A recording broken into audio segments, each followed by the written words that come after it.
at the hands of a fellow veteran. And somebody would shoot them in the back. He didn't have any chance. But tonight, the hero we didn't know, the sniper's wife, the American wife, Taya Kyle, reluctantly drawn into the spotlight. It's like my life lately has been the volume turned up all the way. I'm here. Your family is here. Your children have no father. You'll have to serve my country. Behind the public persona, Taya lives in a very private world. Tonight, she's inviting us in. Is it difficult coming back now? I don't know, once we get to the place that it all happened, I don't know how I feel. I haven't been back. I've only been there once. A journey with Taya Kyle back to the darkest days in her love story with her husband. On an emotional drive into the North Texas Hill Country, winding our way over creek beds, through prairies of blooming bluebonnets, miles of range bounded by barbed wire. We always felt like it was one of the best places on earth, honestly.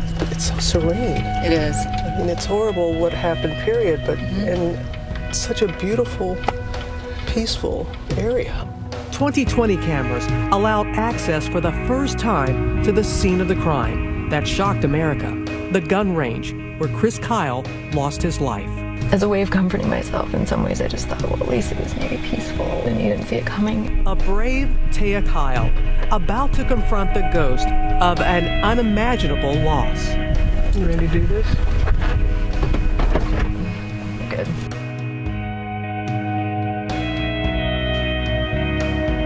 Good evening, everyone. I'm Robin Roberts. And later tonight, we'll be back at that very place where life changed forever. But first, the part of the American Sniper story you've never heard until now. So many of you saw the movie starring Bradley Cooper as the deadliest sniper in American history, but that's only half the story. In her new book, American Wife, Chris Kyle's wife, Taya, gives an unflinching look inside their marriage, the sacrifices, the hard times, but above all, the unbreakable love that kept that family together. This is American Sniper Chris Kyle as you've never seen him. Not in a Hollywood movie, but in a home movie. One of many his wife Taya Kyle is sharing exclusively tonight with 2020. You may not like everything, but it's for a reason. Faith was very important to Chris, too. Yes. The blessing of a new child. It's scenes like these that inspired Taya to write her new book, American Wife, where she tells her story of love and loss with Chris. There was so much more to him. It was my chance to share some of that side too, because I think he's earned it. For Taya, Chris was her unlikely soulmate, her cowboy in shining armor. He just had this softness and this tenderness. I continue to look back and be in awe of how he managed it all so well, honestly. When you open the book, 4 words jump out: love, war, faith, renewal. Why those 4 words? Love certainly is always a key thing for me. It always has been. It probably always will be. And the war taught me a lot. I mean, it brought the greatest pain in our marriage, but it also brought greater strength. It's been a lifelong journey, but definitely it was more clear in my time with Chris how I had to rely on my faith. And then, renewal is it's a constant process, 4 words, 4 powerful forces shaping their lives from the earliest years. Born in Texas, Chris drifts from job to job as a ranch hand and professional rodeo competitor. He finally finds purpose in the Navy SEALs. During the grueling training program, he befriends fellow Navy SEAL Marcus Luttrell, famous in his own right as the subject of the film Lone Survivor. Mikey and Danny really did. People die all the time in our training. I'm not talking about combat, I'm just talking about training. I mean, blood and sweat every day. Chris not only survives, he thrives, showing immense talent as a sharpshooter, earning his SEAL Trident. He's stationed in Southern California, where, as the movie shows, he meets Taya. She's working as a pharmaceutical sales rep, and as she says in her book, depressed after a series of bad relationships and an unsure future, praying for a man with a good heart. you know, I wanted to be really independent, even though I knew I kind of needed somebody. Her prayers would be answered during a night out at a bar of all places. Hello, nice to meet you. What's your name? Taya. The chance meeting between Taya and Chris started off on a pretty rocky note, as seen in the film American Sniper. Okay, how true was that first meeting? So true.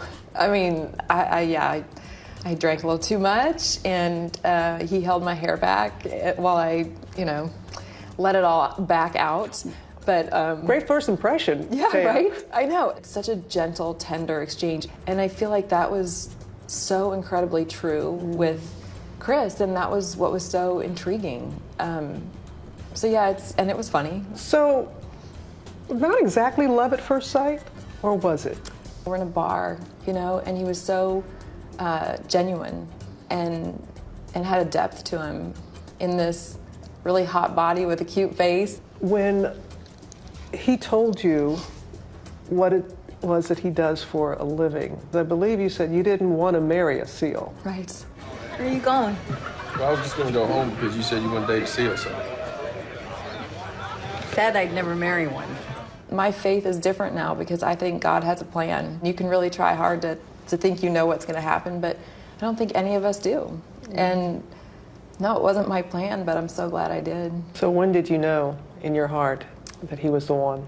It was just little by little. He was so nice, really. I mean, just so nice and supportive. He made me feel like he was excited to talk to me, to see me, and it was just this simple, fun, deep person. On March 16th, 2002, Chris and Taya wed on a sunny California day, exchanging inscribed wedding bands. Taya wrote on Chris's ring, "My life, my love," and he wrote, "All of me," on her ring. But from day one, Chris is torn between love for his country and love for his family. They have to cut their honeymoon short because Chris is called up for duty. Marcus Luttrell's wife, Melanie, is a dear family friend.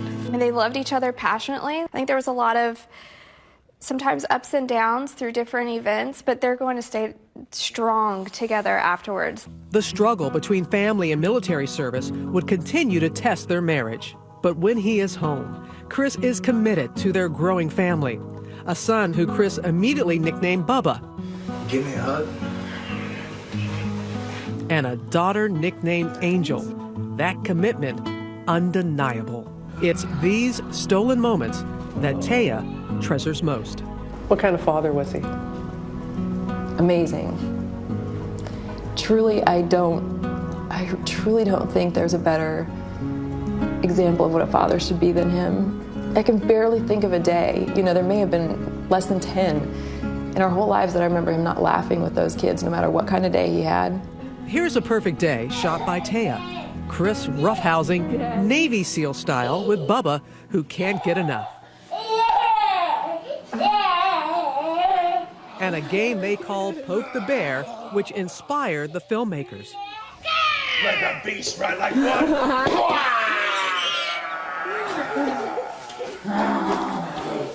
Taya's camera captures more than the fun times. She also records poignant, reflective moments like this. Listen closely as Chris talks to his son Bubba the night before his third deployment. Come here, Bubba.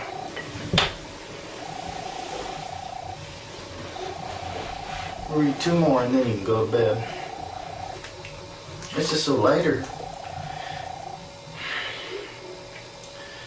When I'm gone, you can look at the tape.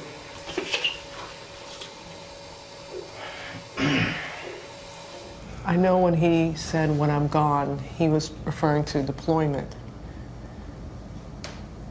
But he is gone, and this can be played. What are your emotions and your children when you see this? I know that there was a part of him that also was referring to being gone for good, and that was always a possibility. When it came down to would he be okay with dying on the battlefield, absolutely.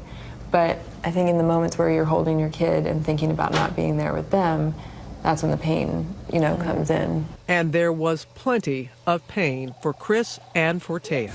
When we come back, trouble in the marriage and what the home movies would reveal about a family in crisis.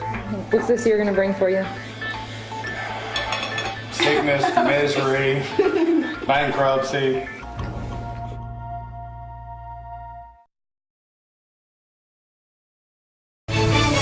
Robin Roberts continues with Love, War, Renewal. Another day of this massive invasion of Iraq. In the fog of war, a sniper must make split-second life and death decisions. Who is friend and who is foe? There's the eye in the sky, the hand of God. I mean, that kind of deal. Watch our backs. He did it well. Took pride in the job. Loved his brothers. But as we saw in American Sniper, playing judge, jury, and executioner weighs heavy on the heart, even for the man they called the legend. Yeah, she's got a grenade. She's got an RKG Russian grenade. She's saying to the kid. You prepare for war to fight other men. But, you know, when you look at his experience, women and children, women putting their children in harm's way, I mean, I can't imagine having to deal with that and see that. I mean, it's painful just to think about.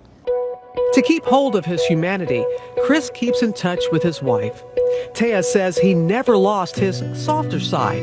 It came out in his emails.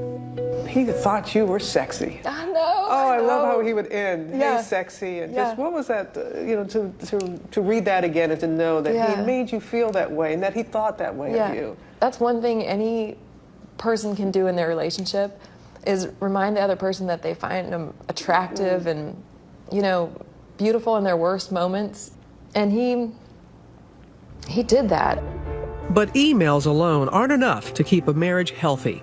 Chris chooses to re-enlist. That means he will spend more time in Iraq with his band of brothers than at home with his family. This video is taken shortly after Angel is born. The moment is so touching, but also bittersweet. As Taya holds her infant, Chris is preparing to ship out for the 4th time. And you were angry at him that he went back, weren't you? Yeah, I was. Simultaneously angry and thinking, like, I love him so much. But you also know, how are you supposed to be mad at somebody who's serving their country and putting their life on the line every day?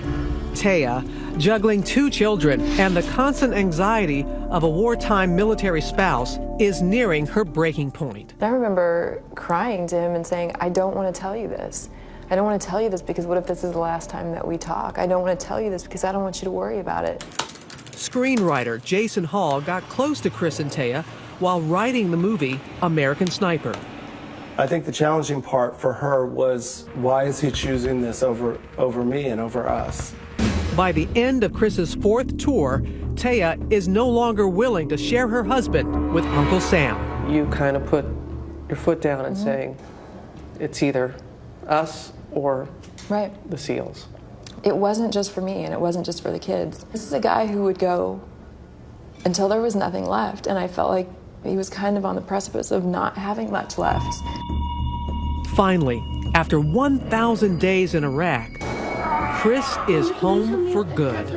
The kids are happy to have Dad back, and so is Taya. Daddy's being super dad. He's putting together your ripraptor and you just got it.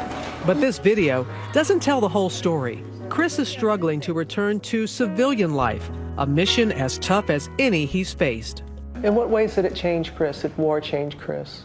He had the sleepless nights. He had the high blood pressure. He had, you know, the horrible dreams. He moves his family to Texas and starts a security business, but money is short, and the Kyles are facing bankruptcy. In this video, he can't hide his despair. So, what's this year going to bring for you? Sickness. Sickness, misery, bankruptcy. Money problems aside, Chris is suffering from PTSD and shutting out Taya, even texting an ex-girlfriend. You were so brutally honest about the toll that it took on the marriage and kind of danced around the ex-girlfriend. You never really came completely open and saying, was he unfaithful or was he not? How close did you all come to not making it as a couple? You know, we came really close a number of times. Chris couldn't tell Taya about everything, but he could write down his war experience with the same unflinching accuracy he'd used to aim his sniper's rifle.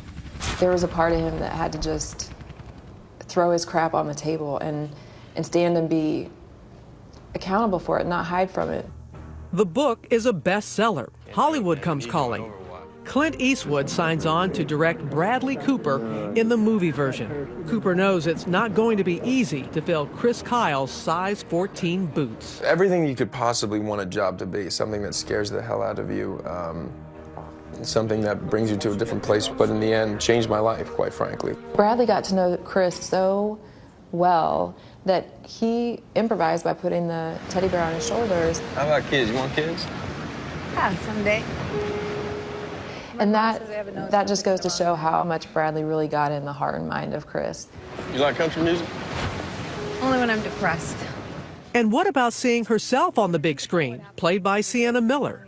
And did you feel that Sienna was able to portray you the way you wanted to be portrayed? I spend a lot of time not talking about that because it's me and I'm more interested in talking about, Chris or the military, this and that. But I thought it's almost ironic because the military wives often get ignored. And here I'm doing the same thing to her performance because I think she did a phenomenal job. I mean, not only did she do a great job with the accent, but man, when she was crying on film, I don't think we'll be here when you get back. It was making me hurt. American Sniper hits a bullseye at the box office, making $350 million to date and receiving 6 Oscar nominations. The love story of Chris and Taya Kyle seemed destined for a Hollywood ending. But when I meet Taya for the first time on the Oscars red carpet, Chris is already gone. What do you think, though, he would think? All the nominations, Best Picture, $300 million at the box office. I know. You know what? He would be absolutely blown away, and he would be his usual humble self. Deep down, he would be really, really happy that so much healing is happening for couples who are healing with this movie. When we come back, the story of what happens after the movie's ominous fade to black. And Taya and I make that emotional visit to the place where she lost her husband. And I just needed to be with him, I just wanted to be with him. "2020 continues. Once again, Robin Roberts.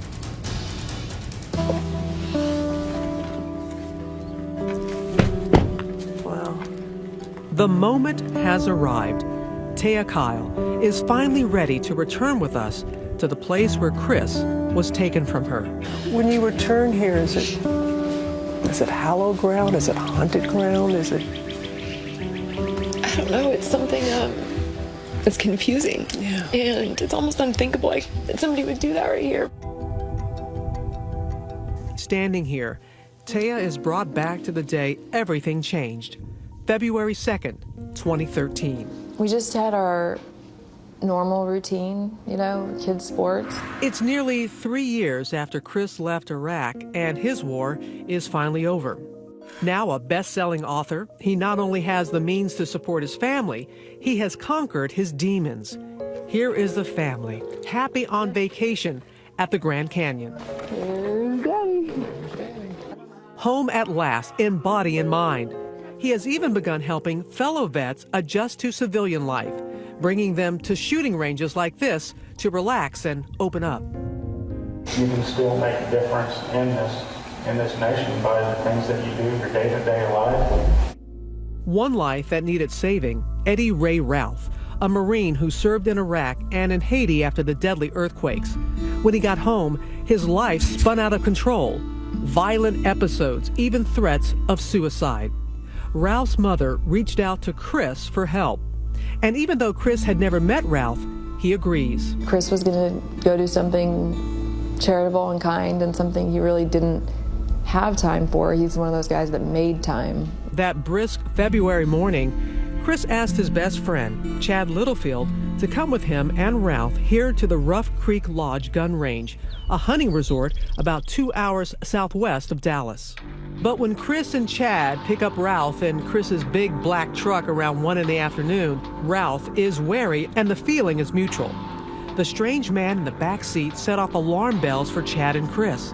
While driving, Chris texts Chad, "This dude is straight up nuts." Chad responds, "He's right behind me, watch my 6." Military slang for watch my back. Still, when they arrive at the range, Chris goes ahead with the day's plan. Chris was definitely in the front, and Chad was behind. And I know that he had just shot some Old West kind of replica guns, and both of them were empty. Ralph waits until Chris has fired all his shots downrange and guns down Chad. Then, before Chris knows what's happening, Ralph shoots him 6 times, all in the back. I know that Chad and Chris both had their sidearms holstered and on safety. The shooter, I think, was over there, and he definitely had some loaded weapons that he turned on him quickly, if not simultaneously. I don't think they've ever been able to pinpoint exactly. If he had 2 guns, it could have been. I know they didn't. Neither one of them saw it coming. The man who survived 1,000 days of war and made it home has been killed by a fellow veteran. Dying's one thing. Everybody dies, but you shot him in the back, man. You're a coward. Ralph takes Chris's gun and his truck and heads to his sister's house, telling her he just killed 2 men. The second he leaves, she calls 911. 911, we need to get in the car. Yes, ma'am. My brother just came by here. He told me that he's committed a murder. Taya hears the news from Mark Tribley, a family friend on the local police force. I immediately left the police station, went to his house. Taya immediately knew something was wrong, and I told her that it was confirmed that Chris had been murdered. I just looked at him. I remember looking in his eyes so intently and just saying, like, "Are you sure?" Because I've had these scares before where I thought he was dead and he wasn't. And he said yes. I just remember thinking, there's no way you're wrong. Like, there has to be. He was a survivor and a fighter, and and honestly, I didn't know how many times he'd been shot or that somebody would shoot them in the back. He didn't have any chance, and I think that was part of it, is he was so capable, and he'd been in so many close calls that it didn't seem real. How were you able to tell your children about what happened to Chris? It was one of the hardest things I've ever had to do, and I remember thinking, maybe I'll take them outside so they don't have the memory of getting this news in the house. I just told them something really bad had happened and that Daddy got hurt. And my daughter looked at me and she said, "Is he dead?" And then I just, shook my head, and then just the sound from her chest and her stomach, that guttural cry came from, is she was thinking that couldn't possibly be true. It's very hard to understand. They had the same questions we all have. Why would he do that? Why would somebody do that to Daddy? Police tracked down Chris's truck within hours. This video shows police ordering Ralph to exit. Eddie! Turn it off, Eddie! Then, unexpectedly, Ralph takes off, leading police on a high-speed chase through residential neighborhoods. At one point, police ram the truck. Eventually, Ralph surrenders. He is arrested and charged with the first-degree murder of Chris Kyle and Chad Littlefield. 9 days later, a rainy, gray day in Dallas, thousands file into AT&T Stadium, home of Chris's beloved Dallas Cowboys, to pay their respects to a fallen American hero. I stand before you, a broken woman, but I am now and always will be the wife of a man who is a warrior both on and off the battlefield. Chris Kyle's funeral procession to the Texas State Cemetery, providing the movie's poignant final moments. The pictures taken from real life, like these unforgettable images captured by ABC stations KVUE and WFAA. The drive to Austin, to the cemetery. It was 200 miles of people lined in the streets and on every overpass, and bagpipers, and people stopped on the other side of the freeway. I mean, it was that feeling of patriotism and acceptance, and that goes right in line with Chris's life. Today, Taya still has mixed feelings about this place where her husband spent so much time. For him to lose his life in that manner has to just, he must look to the heavens and some going, are you kidding me? Yeah. I mean, he didn't even have a bullet in his gun. Right. Didn't even have a chance. Right. And I guess when I try to comfort myself, I think if God had gone to Chris and said, hey, if I can take your life, I'll inspire a lot of people. Are you willing? I feel like he probably would have said yes, you know? To be here where it actually happened, because it makes me want to just pay my respects and say thank you to your husband. Really. Thank you. When we come back, Taya Kyle confronts her husband's killer in court. I wanted to come out of my seat, like, you don't have a right. Her heartbreaking testimony and the killer's own words. Next. We continue with Robin Roberts and the Taya Kyle story. In the dusty West Texas town of Stephenville, cowboy capital of the world, All rise. Taya Kyle comes to bear witness as the man who killed her husband is brought to justice. This matter styled State of Texas versus Eddie Ray Ralph. 2 years later, Ralph looks very different. He's heavier and neatly dressed. What was it like being in that courtroom with him? You know, some of the pictures when it was autopsy type pictures and he'd be staring at them, I wanted to come out of my seat, like, don't you dare look at them in that vulnerable state. You don't have a right. It's a challenge for Taya just to be here. The 2 years since Chris was taken from her have been the darkest of her life. And I know, Taya, you tried to remain as strong as you could, but you went down a deep hole, depression in some ways. And you beautifully wrote that were it not for the children, you'd want to be where Chris was. Did you contemplate suicide? No. You know, I have a lot of compassion for people who feel that way, but I also know without a doubt that the people left behind are never the same. They're never okay. A phrase kept running through her mind. I don't understand. I think everybody goes through things in their life where they're like, this does not make any sense, or I don't understand why this is happening, but that's part of the journey to faith, I think, is to say it's okay not to understand all of the reasons why, but to see how you can be better for it and what you can take away from it, how you can help others, because we all have something. Well, that's faith. Faith is not seeing, not knowing. Right. That's why it's called faith. Yes, yes. All right, Mr. Nash, you may call your first witness. The state calls Taya Kyle. Taya will need every ounce of her faith to get through this trial. Who were you married to prior to February the 2nd, 2013? Chris Kyle. She introduces the American sniper few knew, the good son, the family man, celebrating their last Easter. I was outside our house on Easter morning. Chris hiding Easter eggs for the kids. The state's case, crime scene photos, x-rays of fatal bullets, a recreation of the shooting. We have the shooter in position. Sitting right there. No doubt, Ralph did it. He didn't just want Chad dead.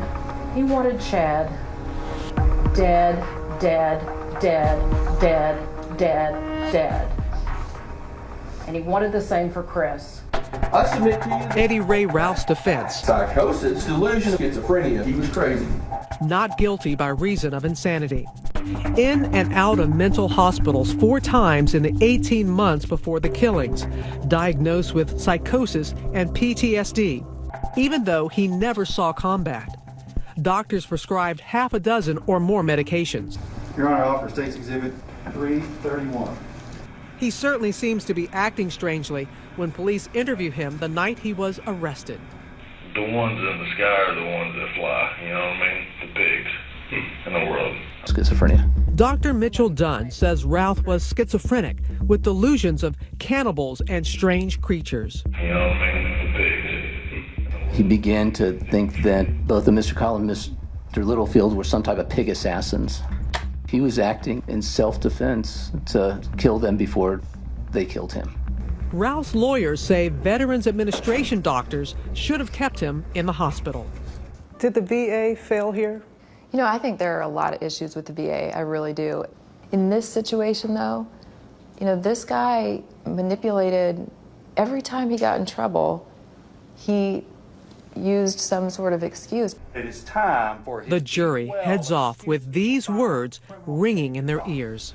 This defendant gunned down 2 men in cold blood, shooting them in the back in our county.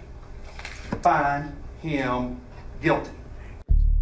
Jurors deliberate together, pray together, and then decide. The way he carried out these murders and then in his actions afterwards. The reloading of the gun, the taking the truck. He ran from the police. He may have had some mental issues, but I don't think it rose to the level of that he didn't know what he was doing was wrong.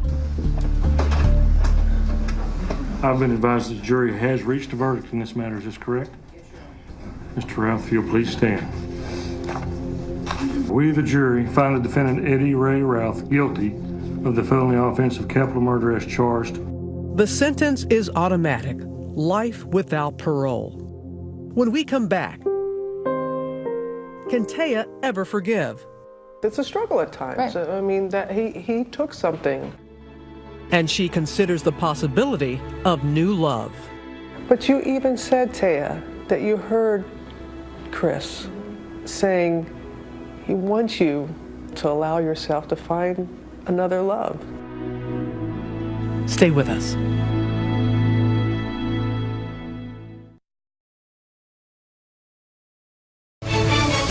Once again, Robin Roberts and more of 2020.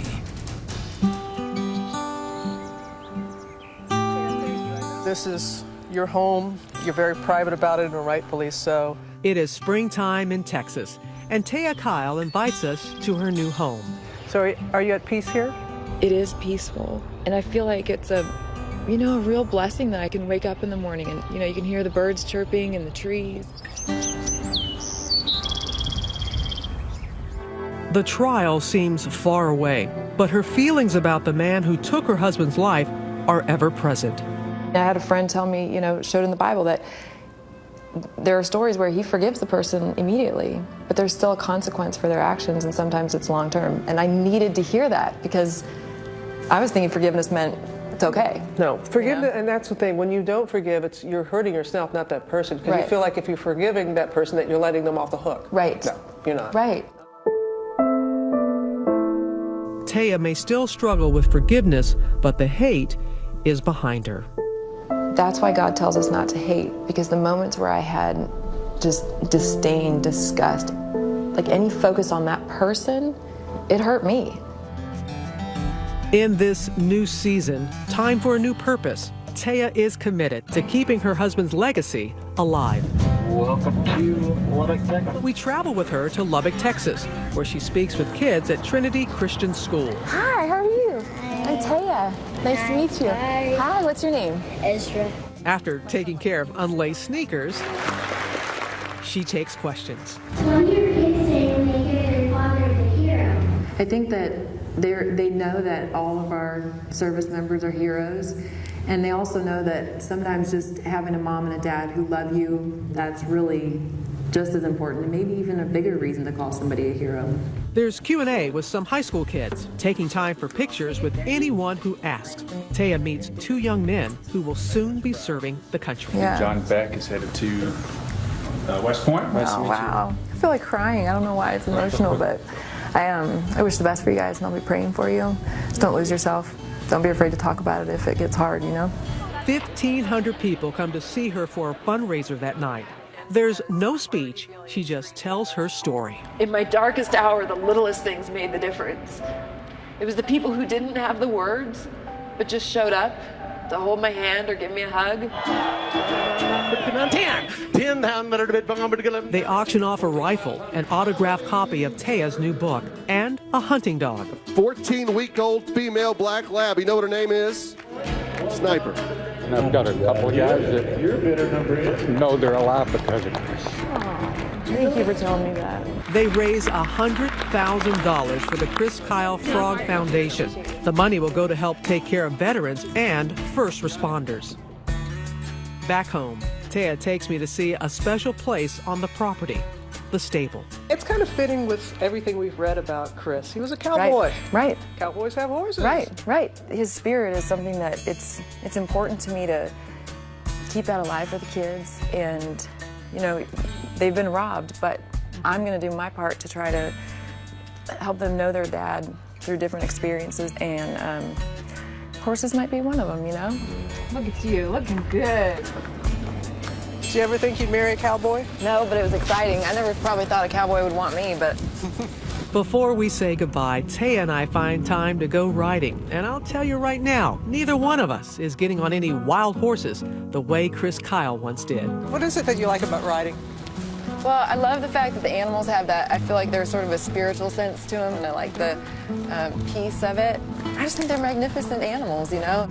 And there's no place like the back of a horse to give you a fresh perspective on what's around the bend. For me, it translates to everyday life. Which brings us to a story Taya tells those high school students about her son. He said something to me about dating. I said, no, I'm not interested. And he goes, okay, good. And I said, you want Mama to die a lonely old shrew? And he goes, yeah. He goes, I'll love you. I know no one can replace Chris, but I do hope that she finds love with someone. Taya writes in her book about a big decision.